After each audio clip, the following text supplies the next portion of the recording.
I'm wondering if somebody can do a wellness check on my brother and his family. They've been really sick for probably like the past week and a half, and I can't seem to get a hold of them. Give me just a moment. Celebration is a 10.7 square mile master planned community in Florida, designed by Disney in the 1990s. Given its proximity to the theme parks, this isn't surprising. The community, full of charm, was inspired by Walt Disney's vision of a utopian city and resembles a small-town America from the mid-20th century. In January of 2020, however, residents of Celebration awoke to the grisly news that a mass murder had taken place in their picturesque community, a mass murder that would show that often outward appearances can be deceiving. It was around 9 a.m. on January 13, 2020, when the Osceola County Sheriff's Department was called to a home at 202 Reserve Place in the North Village area of Celebration, Florida. They were there to conduct a welfare check on the Todt family. The Todt family consisted of Anthony, Megan, and their 3 children, 13-year-old Alec, 11-year-old Tyler, and 4-year-old Zoe. They also had a dog named Breezy. The Todt family was originally from Colchester, Connecticut, but had recently moved to Celebration. They hadn't been heard from since the end of December. Friends and family had received messages from Anthony, who said they were all suffering from the flu. Later, Megan's aunt received a text from him, saying they were going on vacation and not to worry if they couldn't be reached. Since then, however, nobody had heard anything, and concerns for their welfare began to grow. Loved ones had tried to call the family, but there was no reply. Text messages were sent, but none were delivered. Anthony's sister, Chrissy, contacted the police on December 29th and asked them to conduct a welfare check. Officers went to the family's home, but when they knocked, no one answered. Nothing seemed suspicious outside the home, so the deputy left. The Todt's loved ones took to social media, setting up a Facebook page called Looking for the Todt Family, which quickly swelled to over 2,500 members. The page read, "We are looking for the last time anyone has heard from Tony, Megan, and the kids. Please let us know if you have." Local residents joined the page, offering to check in on the family. They were informed that this wasn't necessary, as the police had already been to the house. But as concern for the family grew, deputies were asked once more to check on the family. They returned to the home on January 9th. The blinds were all closed, no cars were parked in front, and again, no one answered the door. A neighbor mentioned that the family hadn't been seen since December, when they attended a Christmas Eve concert. Since then, they hadn't been spotted around the neighborhood. Breezy, their dog, was often seen being walked, and his barking was a familiar sound. But Breezy had also been silent since Christmas Eve. While most hadn't heard from the family, a neighbor reported texting Megan on January 6th, informing her there was a card on her door. Megan replied, "Okay, thanks." Later that day, Anthony's mobile phone was found abandoned in a Starbucks in Sarasota. Finally, on January 13th, deputies responded to the family's home once more. When they arrived, they saw Anthony outside walking into the home. The deputies approached and knocked on the door, but no one answered. They opened the door and were immediately hit by an overwhelming stench, the unmistakable smell of decomposition. The officers called out to Anthony, who slowly walked down the stairs. He was shaking, struggling to stand, and had to hold on to the railing for support. The officers called out to Megan but received no response. Anthony sat on the stairs and 2 deputies tried to get information from him, while 3 others searched the home. Deputy Christopher Booz entered a bedroom and saw 2 people lying on mattresses on the floor. He called out to Megan, but again there was no reply. He pulled back a blanket and uncovered the decomposing body of Megan. He pulled back another blanket, revealing the bodies of Alec and Tyler. The bodies were discolored, black and blue, and it appeared that some of their flesh was decomposing. Breezy's body was found nearby, but initially Zoe wasn't visible. The deputies knew there should be 3 children, so they asked Anthony, who slurred that he hadn't seen her, and suggested she might be sleeping somewhere else. Upon a closer search of the room, they found Zoe's decomposing body wrapped in a blanket at the foot of the bed. The stench of decomposition was overwhelming. The family had clearly been dead for weeks. Their clothing was stained with bodily fluids released during decomposition. Special Agent Michael Phelps said the bodies were discolored, black and blue. Megan had sustained 2 stab wounds to the upper abdomen. Both were 8 inches deep. Alec had sustained a stab wound to the left upper abdomen. The wound was 4.5 inches deep. Tyler had also sustained a stab wound to the upper left abdomen, penetrating his intestines, and was around 3.5 inches deep. There were no visible wounds on Zoe or Breezy. Autopsies confirmed that all the victims had been drugged with Benadryl. There was blood in Megan's abdomen, meaning she had been stabbed either before or during her death. However, the single stab wounds to Alec and Tyler did not leave any blood in their abdomens, indicating that they were already dead when they were stabbed. In each victim's hand, deputies found a rosary. 2 bloody knives were recovered from the home, along with several packages of Benadryl, which had Anthony's fingerprints on them. Anthony was arrested at the home on multiple counts of homicide and 1 count of animal cruelty. From jail, he was transported straight to the hospital after informing deputies that he had ingested Benadryl. This explained his strange demeanor at the scene. He had also made comments about wanting to kill himself before his arrest. While he had taken a fair amount of Benadryl, it wasn't enough to kill him or cause any serious harm. The following day, Osceola County Sheriff Ross Gibson held a press conference, revealing that Anthony had confessed to the mass murder of his family. The murders shocked not only the community of Celebration, but also their hometown of Colchester. Dimitri Gustavus, who owned a pizza restaurant in Colchester and worked next door to Anthony for a while, said, "We were family friends. They were always good people. We met when we were coaching our kids at soccer 10 years ago. Everyone who knew them had nothing but good things to say. An investigation was launched immediately, focusing on the family's background and financial history. Anthony and Megan were high school sweethearts. They both earned master's degrees in physical therapy.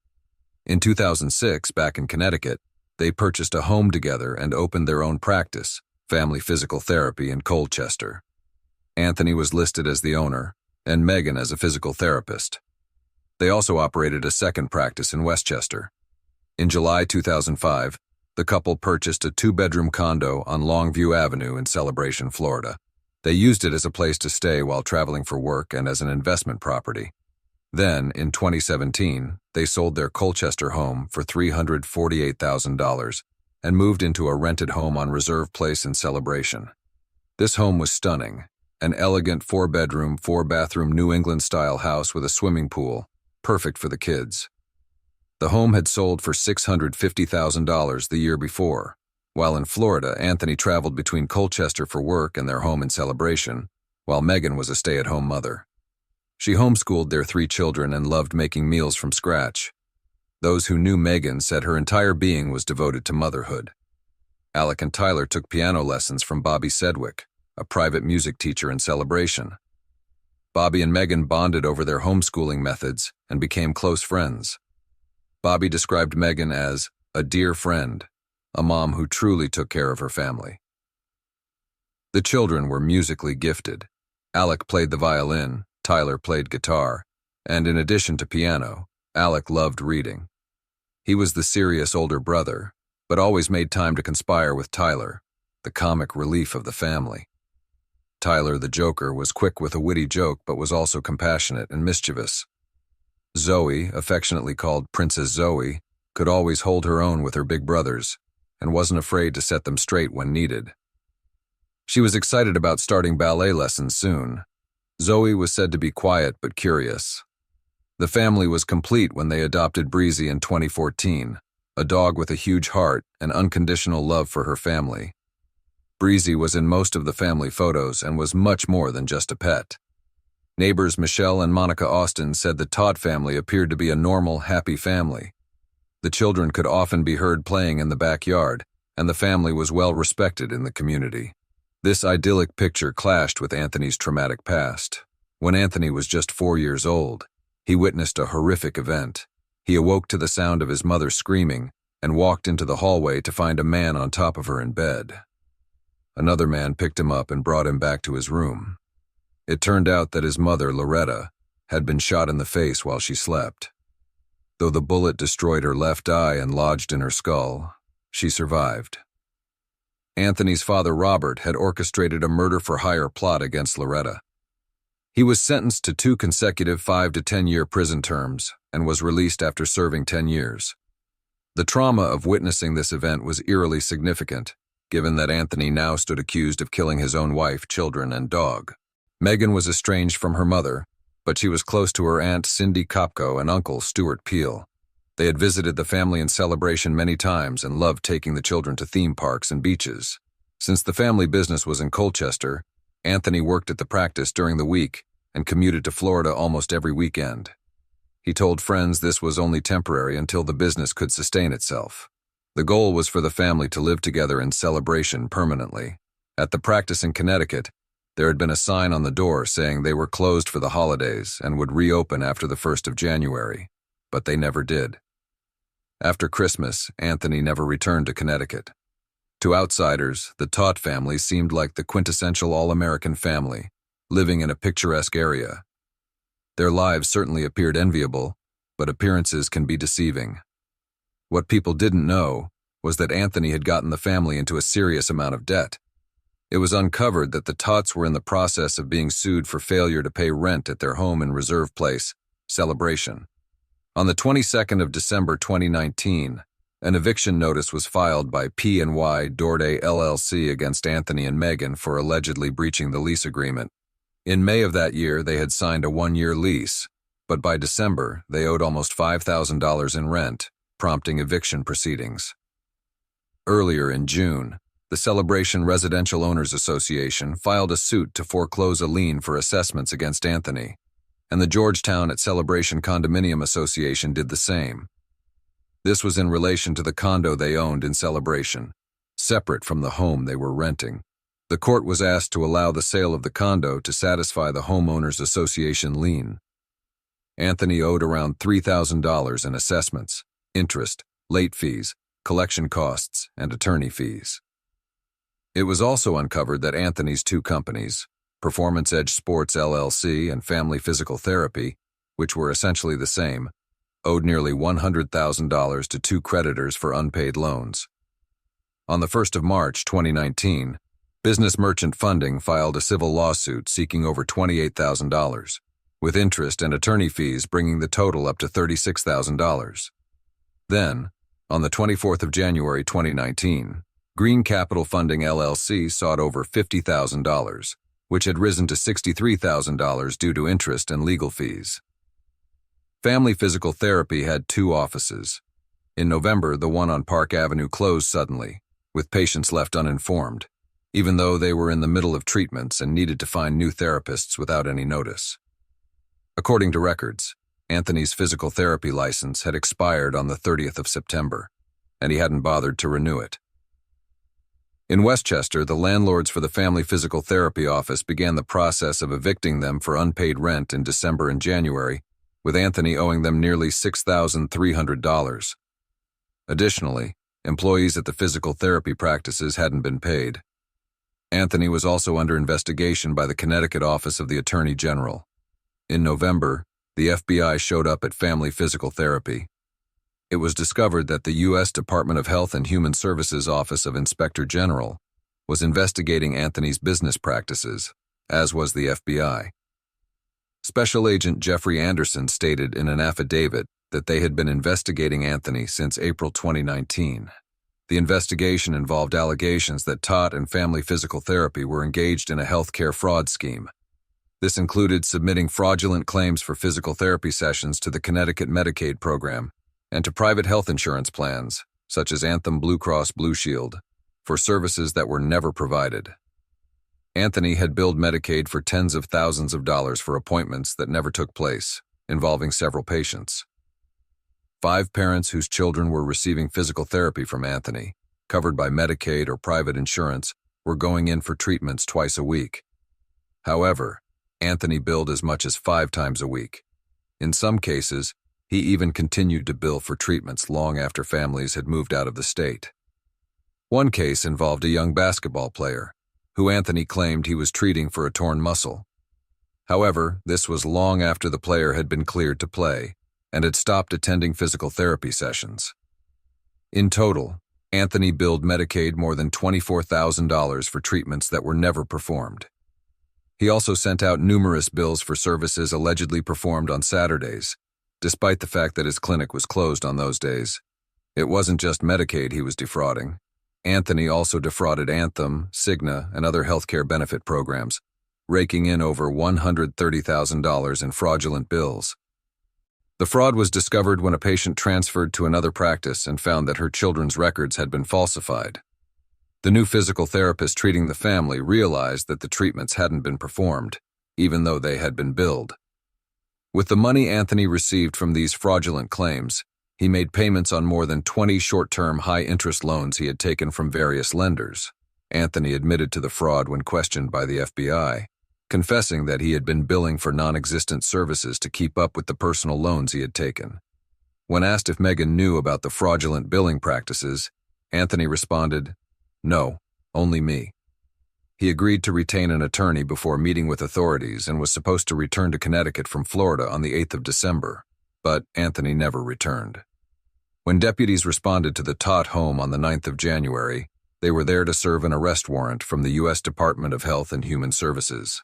Anthony hadn't returned to Connecticut, and when authorities contacted his loved ones, they were told that no one had heard from the family. Anthony's family knew about the mounting debt, and they mentioned it to Florida police when searching for the family. Anthony's sister, during a phone call to the police, said, "There's an active FBI investigation up here in Connecticut, and I'm concerned because of that. Because of a lot of stuff that's been happening, there could be something wrong. I hope to God I'm wrong." It was a chilling prelude to what police would ultimately find in the family's home.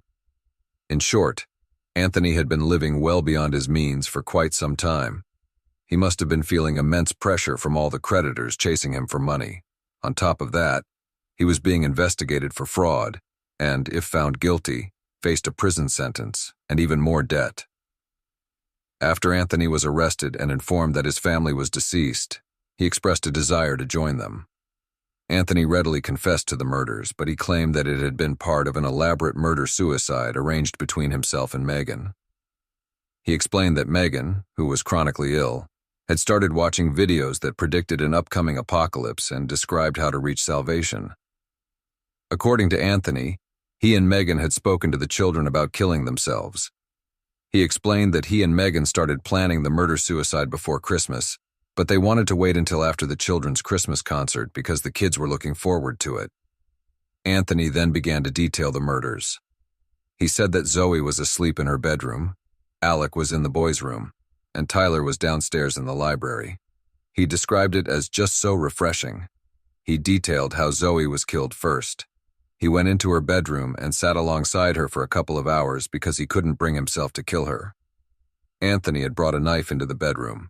The initial plan was to stab Zoe in the stomach. When Zoe rolled over, Anthony placed the pillow over her head and applied pressure.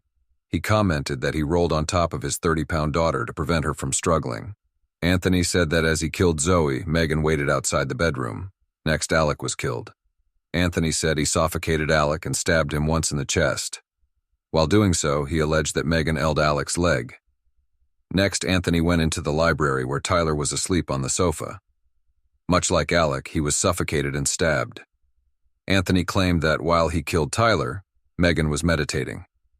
Breezy, the family dog, was next. She was suffocated because they wanted her to be with the rest of the family in the afterlife. With the children and Breezy dead, Anthony claimed that Megan drank wine and then stabbed herself in the stomach. They laid down and waited for death, but it didn't come. Megan then asked for Benadryl, hoping it would speed up the process. Anthony continued checking on Megan, believing she had passed at one point, but she hadn't. According to Anthony, Megan said, "If you love me, you can do this." She wanted me to finish her off by suffocating her with a pillow, so I did. After killing his family, Anthony lived in the house with their decomposing bodies for 2 weeks. During that time, he attempted to take his own life in various ways, including overdosing on Benadryl and trying to hang himself. He admitted he couldn't bring himself to use a knife on himself. During the confession, Anthony took full responsibility for the murders, saying, "If I could commit suicide right now, I would. I'm not hiding behind lawyers." On January 15th, Anthony appeared in court for the first time. He was denied bail and granted a public defender. The following week, the community of Celebration came together to hold a vigil for Megan, Alec, Tyler, Zoe, and Breezy. Around 200 people gathered at Lakeside Park to share their fondest memories of the family. A group of pastors led prayers, and a number of deputies who responded to the crime scene were in attendance. They lit candles in silence while a bagpiper played Amazing Grace. There were photographs of the family during happier times, including one of Megan with all her children. Anthony was notably absent from the pictures. Before January came to a close, Anthony was formally charged with 4 counts of second-degree murder. This meant that Anthony was not eligible for the death penalty, but that could change if those charges were elevated to first-degree murder. Florida law requires a grand jury indictment for capital crimes, and the second-degree charges were filed to keep Anthony in custody until a grand jury could be convened. Anthony entered a written plea of not guilty to the charges. Shortly thereafter, it was announced by State Attorney Aramis Ayala that she would be seeking the death penalty against Anthony.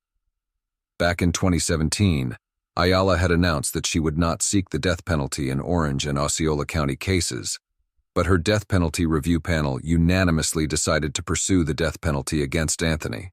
It wasn't much of a surprise. The case was absolutely heinous and sent shockwaves not only across the nation but around the world. A grand jury ultimately elevated Anthony's charges from second-degree to first-degree murder. This meant Anthony was now facing 4 counts of capital murder and 1 count of animal cruelty. Prosecutors filed a notice regarding their decision, stating they believed they could prove the aggravating factors necessary to justify the death penalty, including that the murders were committed in a cold, calculated, and premeditated manner, and that the victims were vulnerable because Anthony stood in a position of familial or custodial authority over them. Anthony's father, Robert, who had been convicted 40 years earlier of the attempted murder of his own mother, said the decision did not surprise him. He stated, "No one wants to hear that their son will be put to death, no matter what the reason is. But looking at it from the outside, it wasn't unexpected." He hoped the prosecution would consider his son's mental state at the time of the murders, adding he believed something wasn't right with Anthony. Around the same time, a jail phone call between Anthony and his sister Chrissy was released. In the phone call, Anthony claimed that on the day of the murders he had gone to the family's condo to pick up Zoe's Mickey Mouse necklace. He then made a cryptic statement. The cryptic statement related to Anthony's confession regarding the alleged murder-suicide and fear of the apocalypse. At the time, Anthony's confession had not yet been made public. He told Chrissy that he loved Megan and the children to the end, stating, "Just so you know, I couldn't take the love out of loving her. I wanted you to know." Shortly after this phone call, Anthony sent a letter to his father from behind bars. In it, he claimed that it was Megan who had killed the children, not him. He alleged that she had given them a pie laced with Benadryl, then stabbed and suffocated them. Anthony wrote that when he returned home, he found his children dead. Megan, who was still alive, allegedly confessed to the murders. He wrote, "At the news of this, I ran to the bathroom and puked. I was weak. She continued to tell me what happened, and then we prayed and meditated together." He claimed Megan then drank a bottle of Benadryl and stabbed herself in the stomach. "I love my wife still very deeply," he wrote. "It'll be the hardest thing to sit there and tell everyone that it was her that did this when I was not at home. And then she died by suicide in front of me." Although Anthony and his father had been estranged, they began speaking regularly following Anthony's arrest. Robert admitted that he had only met Alec and Tyler once and had never met Zoe. In a later phone call with his sister, Anthony was told, "The family would have done anything to help you." Anthony replied, "I wasn't, Lord. I'm sorry. I was forced to move away from you guys. That was all her. She really limited and didn't want anyone to know anything about what was going on." As is common in familicide cases, Anthony was now blaming Megan for the murders.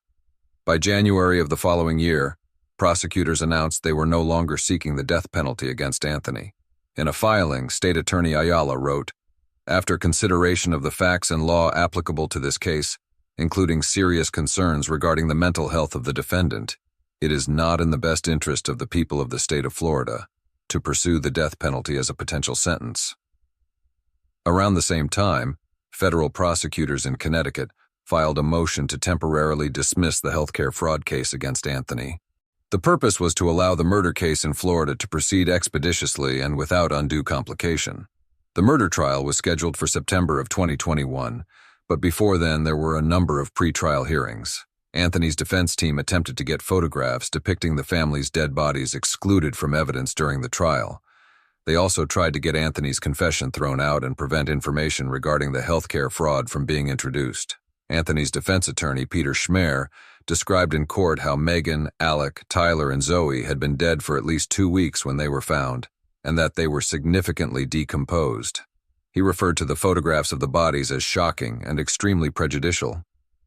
Graphic photographs can be entered into evidence during a murder trial, but they are only admissible if they are relevant and not so shocking in nature as to defeat the value of their relevance. The issues raised resulted in the trial being pushed back. The judge ultimately decided that certain crime scene photographs could be entered into evidence.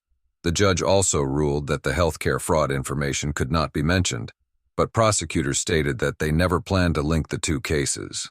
It would also be decided that some of Anthony's confession could be presented to the jury.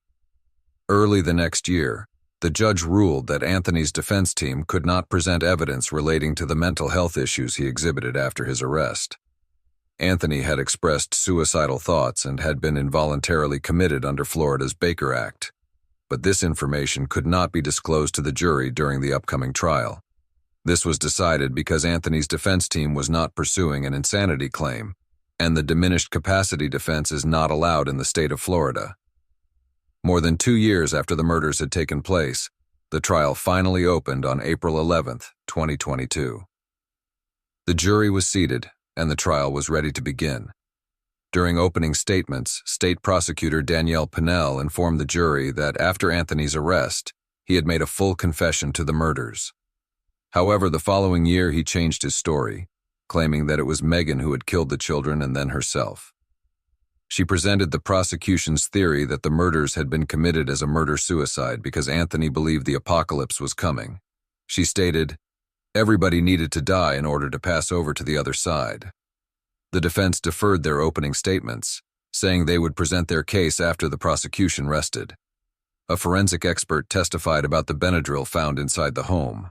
Aaron West, the crime scene manager, reported that fingerprints were found on 10 containers of Benadryl, with 7 matching Anthony's fingerprints. Some other fingerprint results were inconclusive, but she stated she could not exclude Anthony. Defense attorney Azalea Carlos Romero Sanchez asked her during cross-examination whether Megan's fingerprints had been compared to any of the fingerprints found. She responded, "I did not compare Megan Todt to any of the exhibits due to the state of decomposition of the bodies." Jennifer Nara, the medical examiner who conducted the autopsies, stated that she could not determine whether the victims had been strangled or suffocated. She noted that the cause of death for all the victims was homicidal violence of unspecified means in association with the Benadryl toxicity. The amount of Benadryl in the victims could have caused fatigue, lethargy, or possibly a coma. She commented that the boys had been stabbed after they were already dead. Unlike Megan, who was stabbed twice while still alive, she could not determine whether the stab wounds to Megan were self-inflicted or inflicted by somebody else. As for the knife found in the bedroom with the bodies, crime lab analyst Christopher Conklin stated that the handle of the knife contained a mixture of DNA from 3 people, with the entire family being possible contributors. Graphic photographs of the bodies of Megan, Alec, Tyler, and Zoe were displayed for the jury, much to the surprise of many who had followed the case in the media. Anthony would be called to testify on his own behalf. He shuffled up to the witness stand and, once again, like he had done the year before, attempted to blame Megan for the murders. He explained that Megan suffered from chronic pain related to various medical conditions. This was true. Megan had a number of health issues, including Lyme disease, a heart murmur, and hepatitis. Anthony stated that Megan's chronic pain was the impetus for her belief that the family needed to die in order to be reincarnated into a better life. He spoke about Megan's ailments, commenting that she couldn't keep weight on and struggled to breathe while sick. He noted that she had suffered a miscarriage, which threw her into a deep depression. Anthony claimed that on the morning of the murders, Megan woke up and said she was pain-free. He said he went to the family's condo that day and stayed overnight, sleeping in the family's van. He claimed that when he returned home the next morning, all the children were dead. He asserted that Megan had killed the children with a poisoned pie, which completely contradicted his initial confessions. According to Anthony, after he was back home, Megan stabbed herself. In the days that followed, he claimed that he attempted suicide at least 10 times. On the witness stand, Anthony claimed that he had no recollection of confessing to the murders, but remembered telling Megan that he would take the blame. "I was covering for my wife, obviously unsuccessfully. I had no clue how my children died." It was an ironic statement considering that when he confessed, he had detailed every piece of the crime accurately. Megan, Alec, and Tyler had been suffocated and stabbed, while Zoe had just been suffocated. Furthermore, why would Anthony tell Megan that he was going to take the blame if he planned on taking his own life? After Anthony's testimony, both the prosecution and defense rested. During closing arguments, Prosecutor Pennell told the jury that Anthony had nonchalantly detailed the murders before claiming he was covering for his wife. She stated that Anthony wanted to control the lives of his family, revealing that he told detectives, "We bring our children into the world, so we get to decide when they leave." She also revealed that after killing his family, Anthony texted friends and family pretending they were sick. He even sent text messages from Megan's phone, talking about the apocalypse, but Megan was already dead by this point. By all appearances, Anthony was trying to plant the seed of doubt for when his crimes were eventually revealed. The defense, on the other hand, maintained that the prosecution had not proved beyond a reasonable doubt that Anthony was the one who killed his family. Defense attorney Alicia Smith argued that he came home to find his children dead and his wife alive, but essentially dying, claiming she stabbed herself in front of him. In a final comment to the jury, Prosecutor Pennell stated that there was absolutely no reasonable doubt in the case. The jury was sent off to deliberate, and it really boiled down to whether they believed Anthony's original confession or his second one. After 6 hours of deliberation, the jury found Anthony Todt guilty on all counts. As the verdict was read aloud, Anthony shook his head. He then turned to Judge Keith Karstein, expressing that he loved his wife. In the same breath, he tried to claim that she had been verbally abusing the children. He sentenced Anthony to 4 consecutive life sentences without the possibility of parole for each member of the family. He also received a 1-year sentence in county jail for the death of Breezy. Anthony Todt had seemingly created a lifestyle that many would envy, but behind that veneer, his business was failing. He was taking out loans and paying them back with stolen money. Anthony created a lifestyle that never truly existed, and in the end, rather than come clean to his family, he decided they would pay the ultimate price.